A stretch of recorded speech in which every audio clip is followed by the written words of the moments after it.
네, 조금 전에 우리 을지로위원회의 꽃달기 행사가 있었습니다.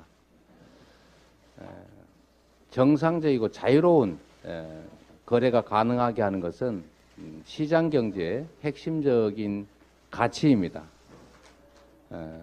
자유로움, 힘의 균형이 이루어졌을 때 자유로움이 발휘됩니다.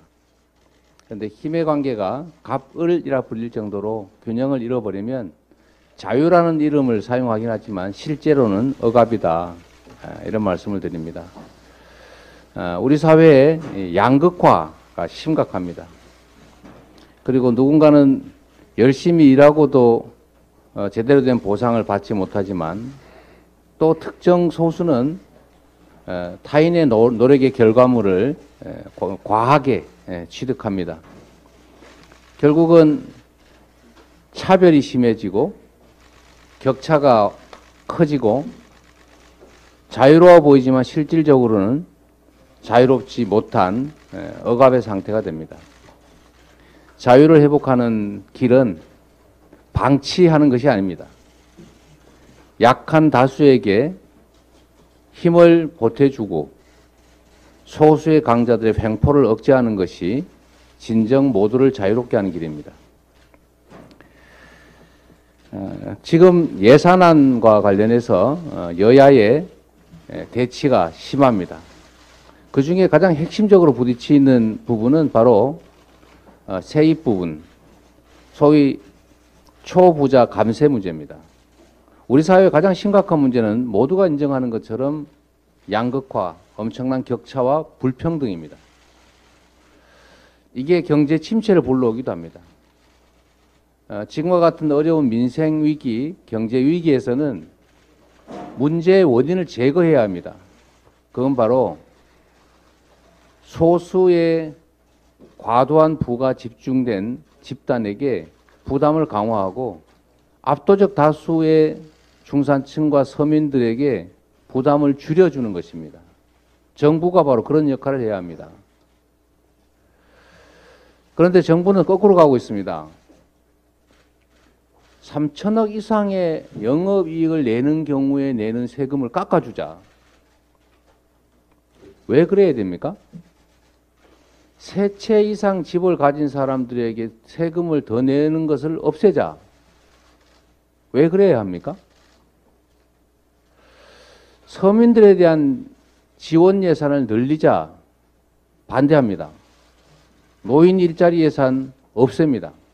깎습니다. 청년 지원 예산 없애거나 깎습니다. 그뿐 아닙니다. 임대주택, 공공주택 예산 줄입니다. 지역화폐 예산 없앱니다. 여러분은 납득이 되십니까?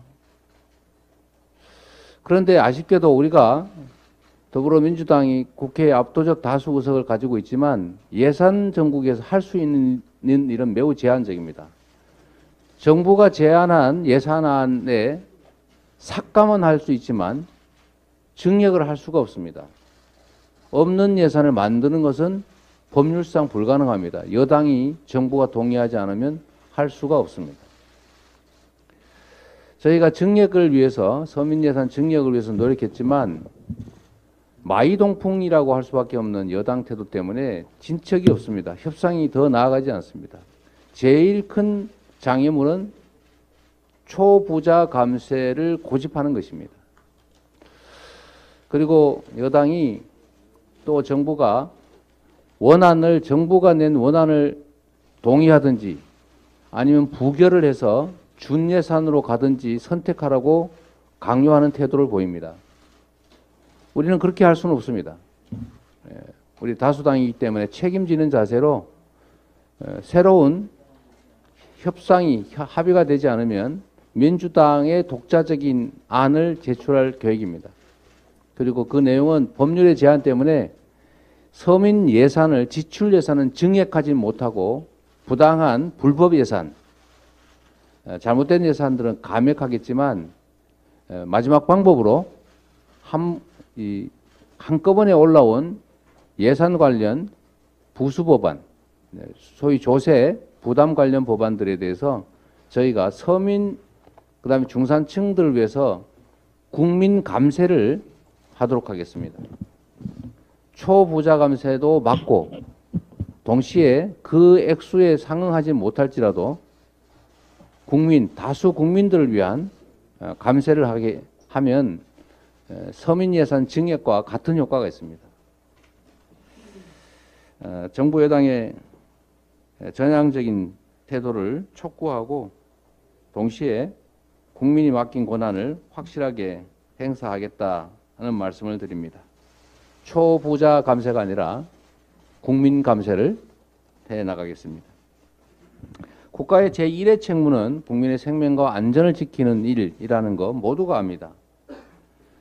그런데 안타깝게도 세월호 참사 이후에 가장 큰 참사인 12구 참사에 대해서 아무도 책임을 지지 않습니다. 오로지 형사 책임, 법적 책임만 따지고 있습니다. 정치적 책임, 도덕적 책임은 어디 갔습니까? 그런 책임은 안 져도 되는 것입니까? 불가피하게 어제 우리 민주당이 이상민 장관에 대한 해임 건의안을 통과시켰습니다. 책임을 방기하고 더군다나 책임 회피에 급급한 정부의 첫 책임을 묻는 단추를 깬 것입니다. 윤석열 대통령께서는 국민의 뜻, 국회의 뜻을 존중하시기를 당부드립니다. 국민의힘이 국정조사를 거부하겠다는 뜻을 나타내고 있습니다. 국정조사는 국회의원의 권리가 아니라 국회의원의 의무이자 책임입니다. 마음에 들지 않는다고 함부로 던질 수 있는 것이 아닙니다. 국정조사를 마치 자신들의 이익을 위한 것으로 착각을 한 것인지 모르겠는데 함부로 포기하겠다고 또는 국정조사에 협조하지 않겠다고 겁박하는 태도 결코 옳지 않다 이런 말씀드립니다. 유가족협의회에 79분의 피해자 가족들이 모였다고 합니다. 스스로 하고 있는 일입니다. 정부가 도와주지 않아서 아니 오히려 방해하다시피 해서 유가족들이 자체적으로 시민단체의 도움을 받아서 협의회를 구성한 것 같습니다. 유가족들을 외롭게 방치해서는 안 됩니다. 유가족들과 함께하고 동시에 다시는 이런 참사가 발생하지 않도록 철저한 진상규명에 노력하고 또 책임을 묻는 일에 한치도 망설이지 않겠다는 말씀 드립니다. 올해 교수신문이 사자성어를 과이불개로 선정했다고 합니다. 잘못은 했는데 고치지 않는다. 참 아쉽고 안타까운 일입니다. 깊이 새겨 두기를 우리 정부 여당에 권고드립니다.